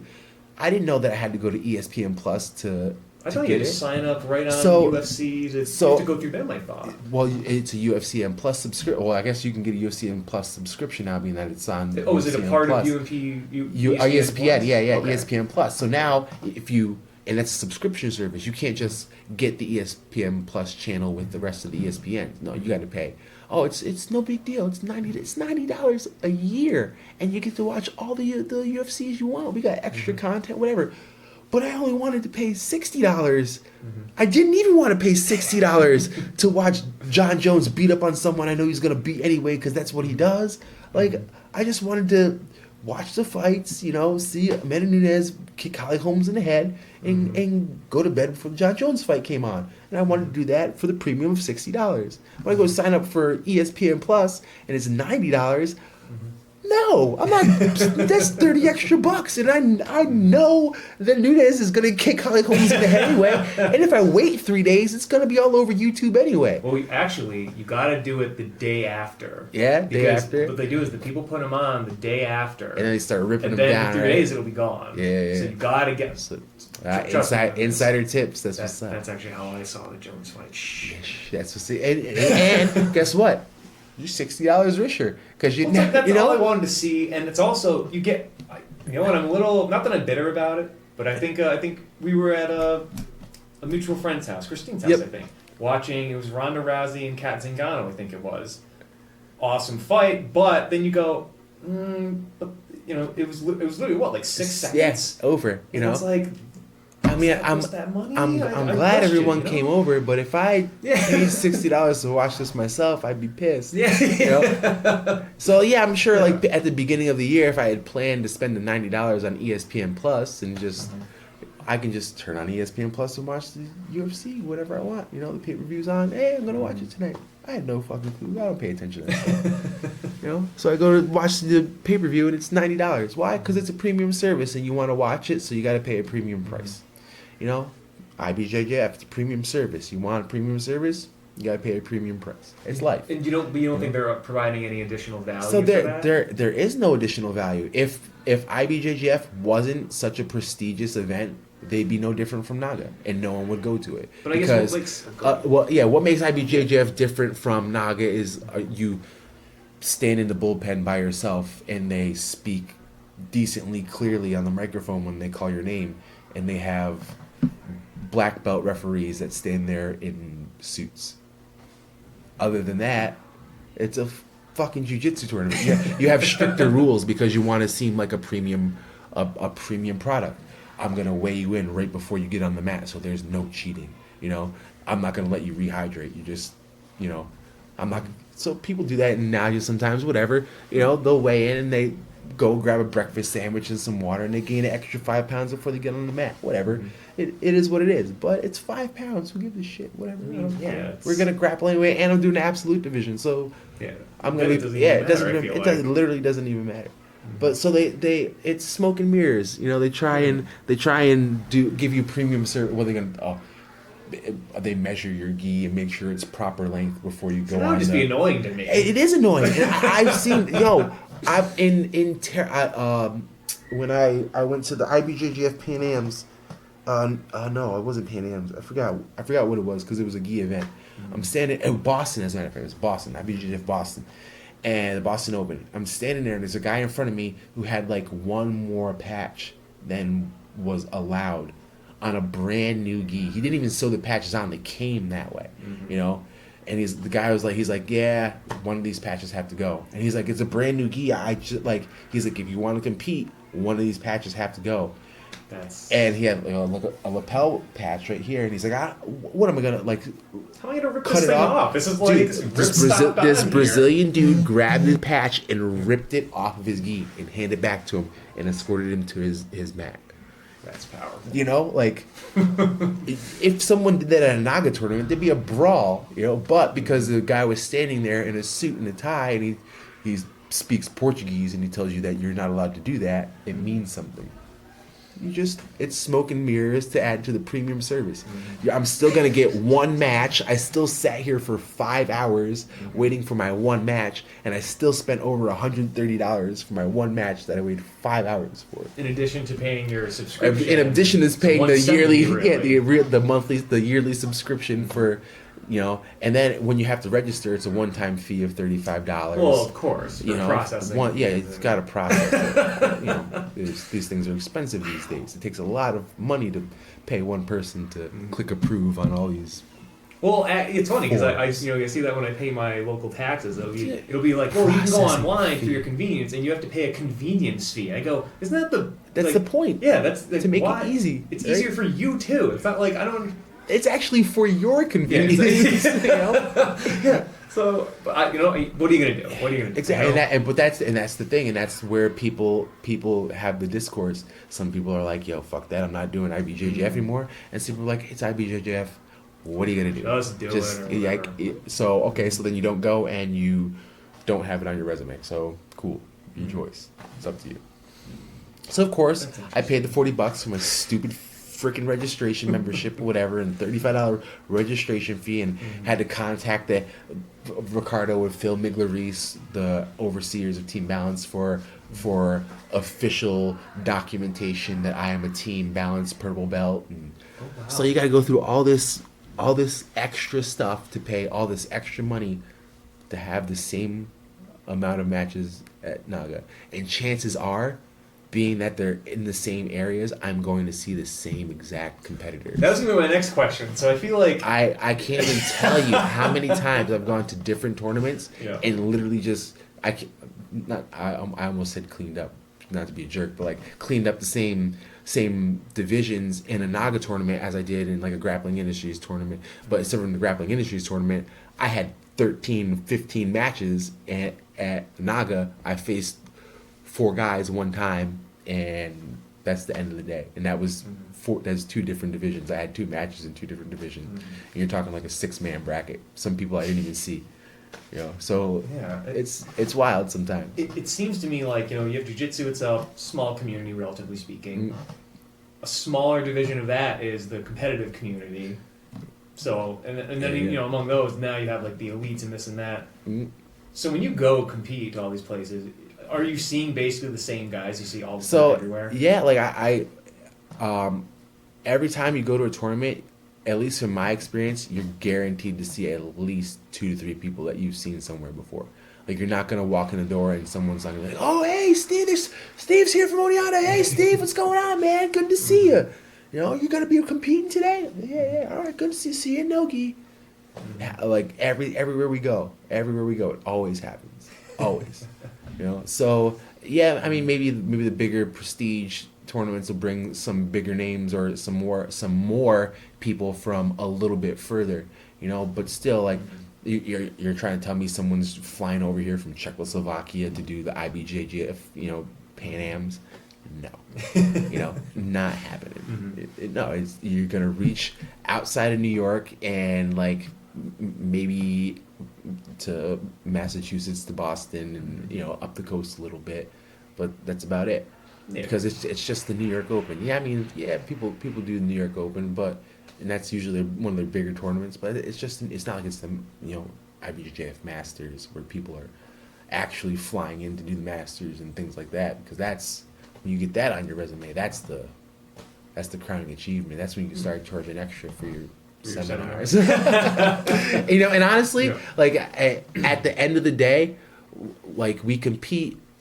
There's no giant cash prizes. There's no like, I'm gonna be a TV celebrity from doing jiu-jitsu. There's no real prestige or anything from doing the jiu-jitsu.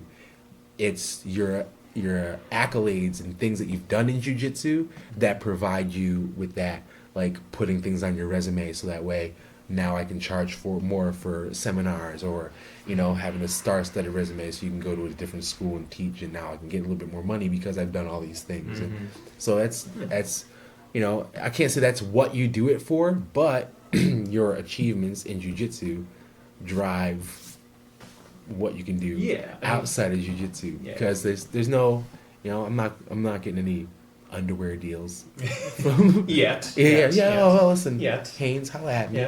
We won't take that off the table. Yeah, no, I'm not saying that I wouldn't.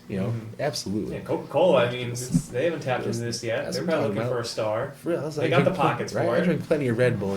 Oh, really? Get at me.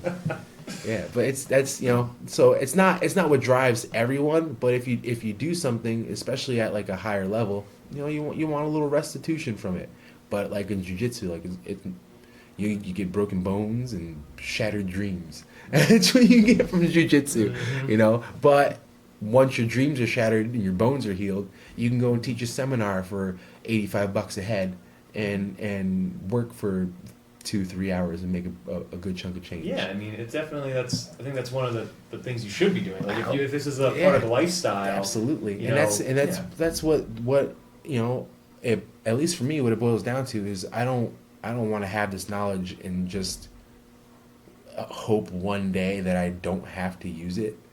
No, like, I want to compete. I want to share it. I want other people to compete. It's a great knowledge to have. But I have spent years and years and years and thousands of dollars learning this knowledge.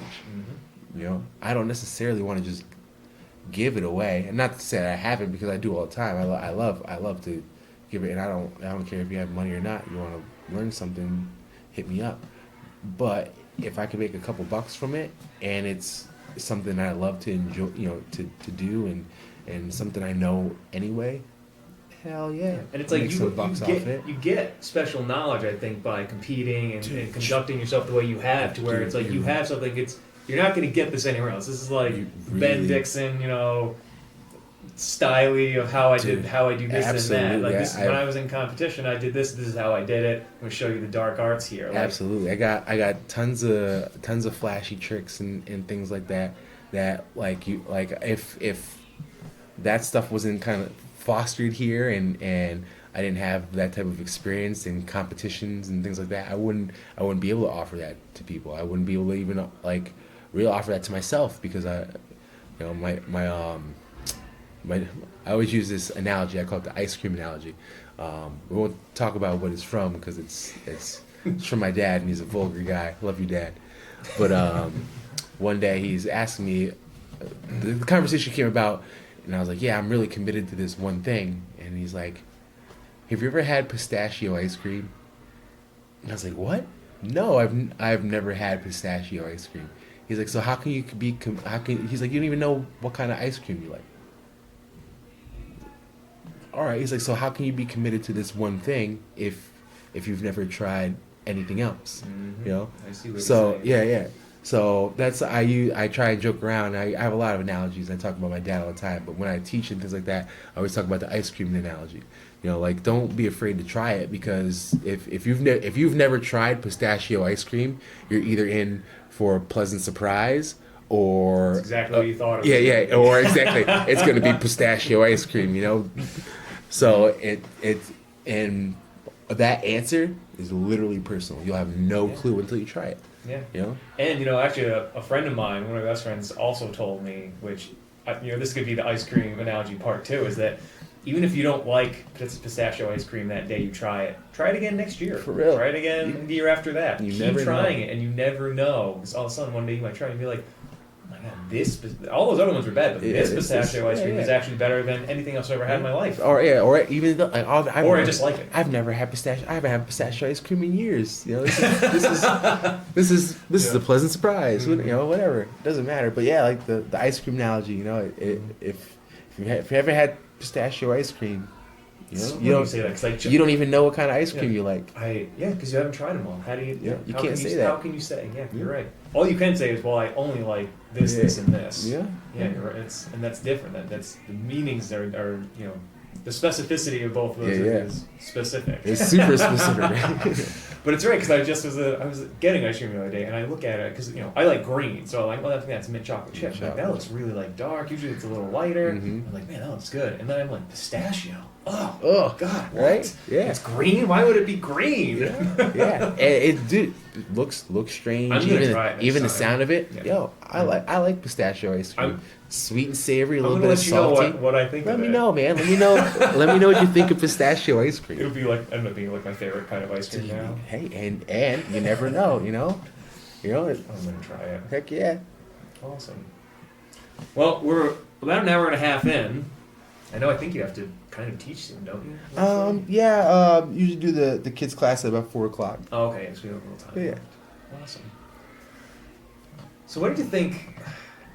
What most surprised you about this jiu-jitsu journey, jiu-jitsu experience? Maybe something that maybe took you off guard, or maybe something you didn't expect that you found happened anyway, or I don't know. Actually, I was kind of preparing myself for this question because I had a feeling that you wanted to talk to me, so of course you're gonna ask what kind of things led up to it. But I never really told anyone this, but as a young kid, I faked the funk a lot. I've always had to have a bigger bark than I've had a bite. So people have always thought that I could fight, and I've never really had to be in an altercation. Just one time I got a little bit scared because I did get into an altercation. I really didn't know what to do, I should say. So I kind of got into it, and luckily nothing really happened. But kind of just lost my train of thought there for a second. Well, yeah, I get what you're saying. Yeah. I'll give you some time to kind of get back on. But I agree with everything you said because I was kind of the same way. I mean, I never almost haven't gotten a real fight one time.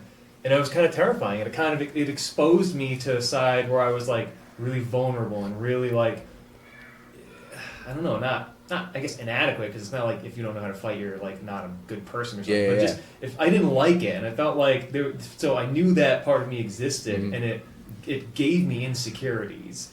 And then so I know when I started training, training gave me that kind of confidence. It really, and just from that alone, it kind of changed my life going forward. Yeah. And it gave me a new perspective where I wasn't afraid or just because you understand that game now. And it's so now if there ever is some kind of physical confrontation, you have a plan. Like Yeah, you know what's going on. you've been in that stress that you've been in that situation time and time again. You know, it's not like we said, it's mundane. It's nothing you haven't seen before. Yeah, and it's like, and then it just breeds like this kind of confidence. I think is really healthy for young men, especially I think for young men. Absolutely. In a world where we tend to be more aggressive and to actually know how to, like, not even to fight per se, but like to defend myself and be able to take care of business if I had to is a phenomenal thing. And like it gives you, at least for me, it gives me a whole different respect for physical altercations, because like the last thing I want to do is to get into a fight. Because like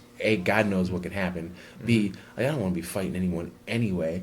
And like the other thing that I think about is like, what if like we start getting into it and like I actually hurt this guy, like, because then like I'm trained, I'm gonna be in trouble, because it's gonna be a problem. And this is what taught this. Actually, this is what one of the first things it taught me is that what if like you're fighting someone and that person ends up being Gary Tonin.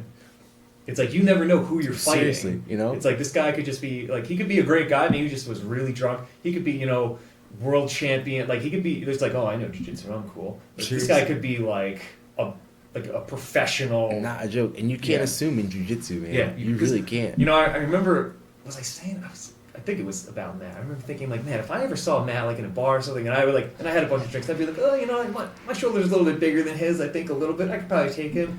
No. Yeah. I don't remember Purple Bill, older gentleman we have in our class. From Stanford, is the farmer. Him and Harley used to talk all the time. I probably he's older guy, man.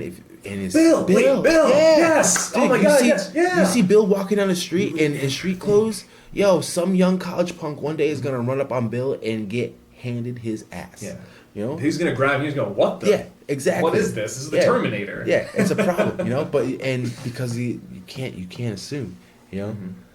But yeah, just jumping back to the thought train. Yes. Before I lose that. Yeah, I lose that. We got off at the one stop and we're back on. And we made it back. Yeah, but I so like I said, I never really had a reason to. Everyone just thought I had thought I was mean, thought I could fight. So I was never really tested. So I kind of carried that air about me, for years growing up.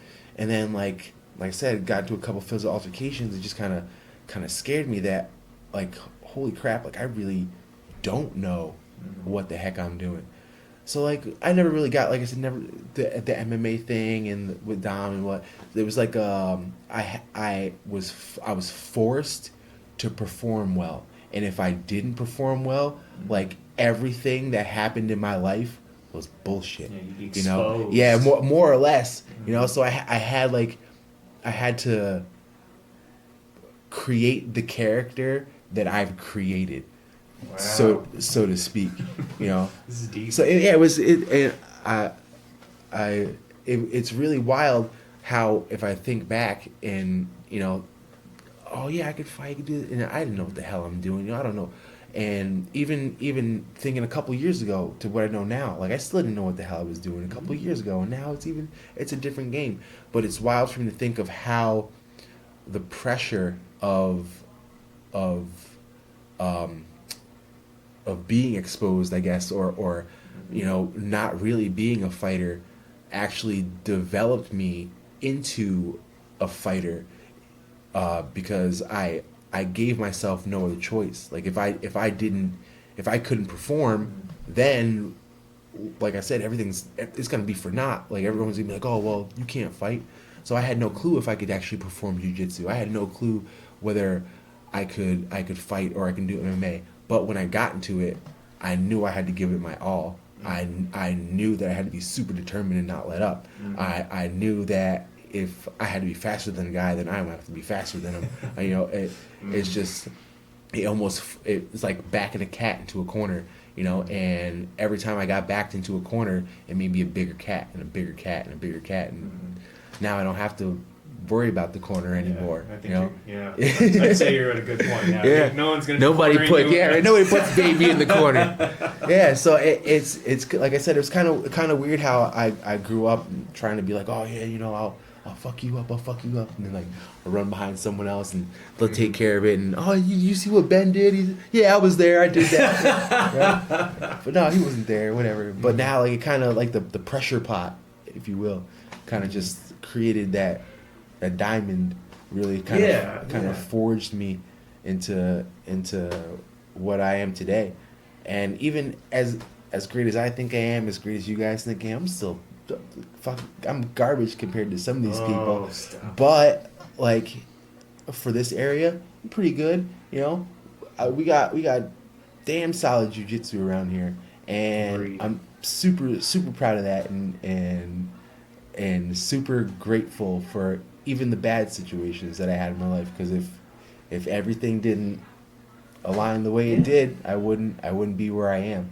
Yeah, it's like if you think about it, if you didn't put that kind of pressure, even though like I think most people would say like no, don't pretend to be someone you're not. So you can, but in this case it kind of well, also I think there was an underlying moral component to you that I think because most people, I'm not gonna say most people, but I'm sure there are some people that they pretend to be the badass, and then when the time comes to be the badass, they go, oh no, I'm not the badass, and they run away. Yeah, you were like, oh yeah, I'm gonna pretend to be the badass, but when the time came, it's like, no, I'm gonna actually. I think I can do this. Actually, now I gotta be a badass. Yeah, I'm actually gonna do this now. Yeah, it's like you see when it's almost like when you see someone come to the gym, and they have an expectation where like, oh, I should be better than people or something, and we've both seen it.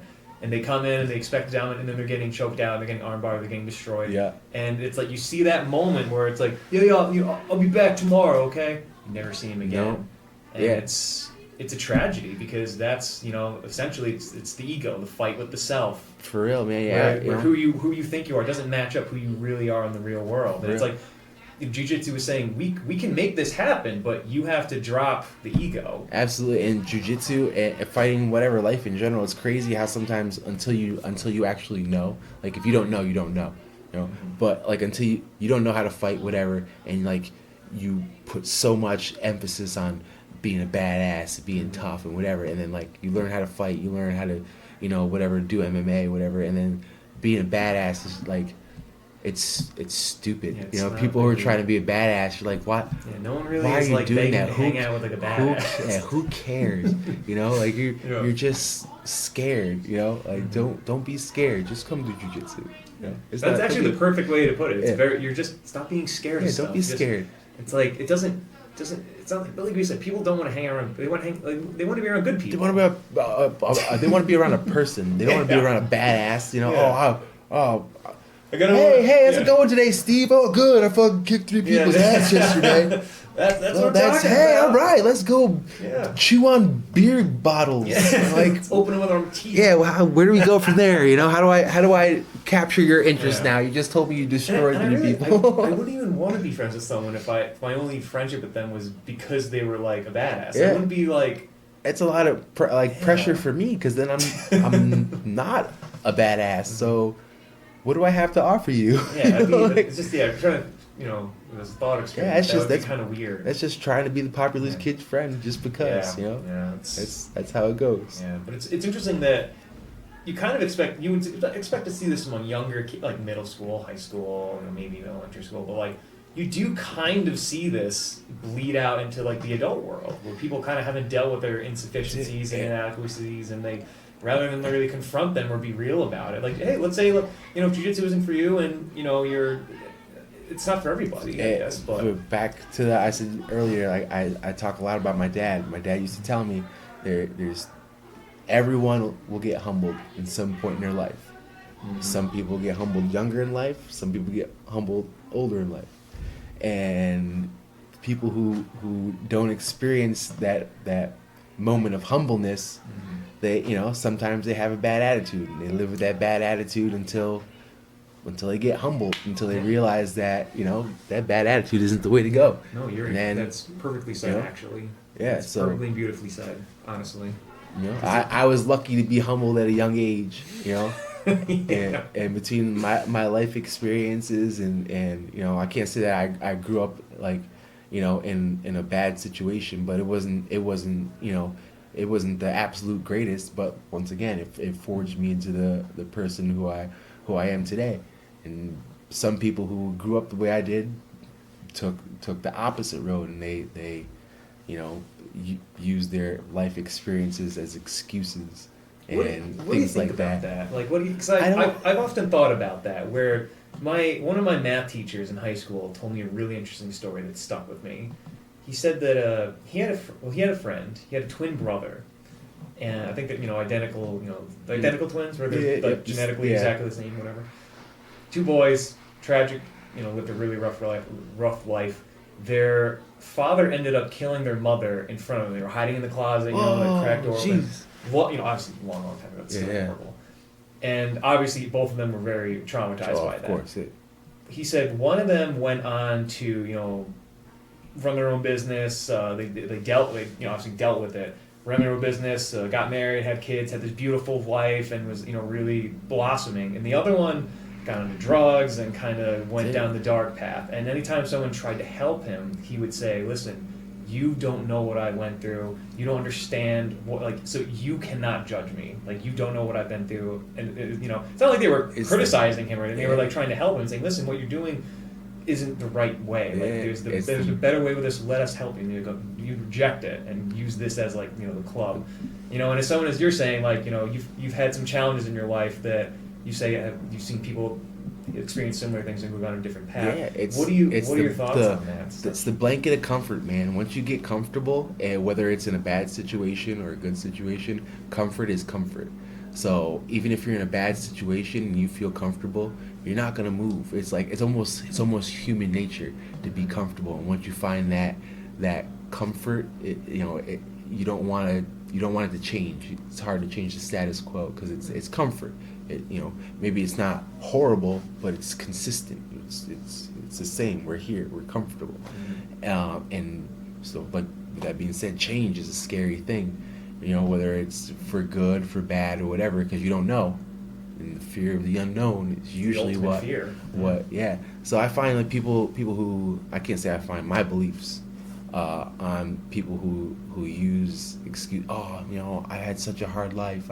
It's an excuse because you haven't faced and accepted what has happened. Maybe you're still scared of it for some reason, or there's some trauma or something that you don't want to deal with. You got to deal with it. You can't push it off because eventually it'll come back up. It's not going away. It's not going to go away. I've even to this day I got things that I stress about, and can't call it depression, but I get upset about and things like that. But you got to deal with it. If you got a problem with your mom, talk to your mom. You literally can't change the past. There's absolutely nothing you can do from it, and if you don't learn from it, you're doing yourself a disservice because you're doomed to repeat it. You're probably going to do the same thing over and over again. And what do they say the definition of insanity is? Doing the same thing over and over again and expecting different results. So you're going to tell me, "Oh, you don't understand. Well, you're doing the same thing over again, and over and over and over again, and expecting something to change. It's not going to happen. You're insane." Or in a lot of other cases, you'll go like that. Yeah, you have to deal with it, and if you don't, you're bound to deal with it at some point in some way. Yeah. Whether you turn to drugs to suppress your feelings or whatever. Run away from it. So exactly, to hide from it. But the drugs are gonna run out. One day you're not gonna have money and you're not gonna have that drug to do whatever, or something will happen. Manuel didn't come through for you. The gas station's had a beer, whatever it is, something will happen to it'll catch up, and then that moment could have been dealt with so long ago, but now it's been building and been buried away, and it's so much bigger and so much more of a problem than it was way before. Especially because, like you're saying, you've almost conditioned yourself to run away from it, so now it's even harder to deal with it today than it was then. And also, we're talking a lot about people acting on something. Sometimes it's just, people are not doing anything. Yeah. Instead of people are acting to cause their problem, sometimes it's because they're not doing the problem at all. Sometimes do something. You don't. I'm a believer in sometimes you don't know the answer. You don't know the answer. But does that mean that you sit there and like, oh, I don't know what the answer is. I don't know what the answer is. How am I going to find the answer? When am I going to find the answer? Things like that. And when you run into things like that, as opposed to trying something, trying to find an answer, looking for an answer, even if it's the wrong answer, well, guess what? Now I know that's the wrong answer. So that takes one more option away. I'm not going to try that again. I'll try something different. But to not do anything about it in the first place, I personally I don't understand that, because like, it's yourself. Why wouldn't you want to take care of yourself? Yeah. Even if you don't have even if you have a significant other, when it boils down to it, we're animals. And if it rips down to the apocalyptic world and it's you against me, I have to survive. You can't survive. I have to take care of myself. If I can't take care of myself at a basic point, an animalistic point, I'm not going to be able to take care of you or anyone else in a social setting or anything else, because I got my own shit. You know, and even at a less apocalyptic point of view, like, just like in order, the basic tenet of like, you always want to help people. Well, like, but in order to help people, you have to be able to help. You have to take care of you. My dad too. If you have, give. If I have happiness, I can give happiness. If I have joy, I can give joy. If I have graciousness, gratuity, whatever you want. If I have it, I can give it. If I have sadness, I can give you sadness. If I'm upset, I can make you upset. If I have anger, I can make you angry. If I have it, I can give it. So no matter what it is, if you have it, you can give it. If I don't have anger, if I'm not upset, like, I'm not gonna put that off. Where that stuff comes from is not dealing with things. You're upset at work because your boss isn't giving you a raise and you're doing too much work. You want to know why he's not giving you a raise? Because you didn't say anything. If you didn't say anything, he doesn't know. He's not looking to give you a raise. He's trying for his own raise because he's looking out for himself. He's trying to make sure that he's okay. So whatever. You're pissed off you didn't get a raise? Ask for a raise. They don't want to give you a raise? Go somewhere where they're going to give you a raise. It's going to be uncomfortable. It's going to suck. But at least you tried. You're not sitting there complaining every day. You won't have resentment that like these people won't give me a raise. I can't advance. I can't. Gotta go. You gotta keep moving. Can we come up here?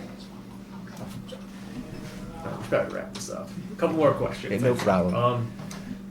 So, you brought your dad up a lot, and he sounds like a really great guy. My He's taught you a lot of cool stuff. My dad is awesome. He sounds he's like wild, but he's great. He sounds like someone really interesting who I should interview one day. Listen, I don't know. I don't know if they can hear that. We'll see what happens. You never know. You never know.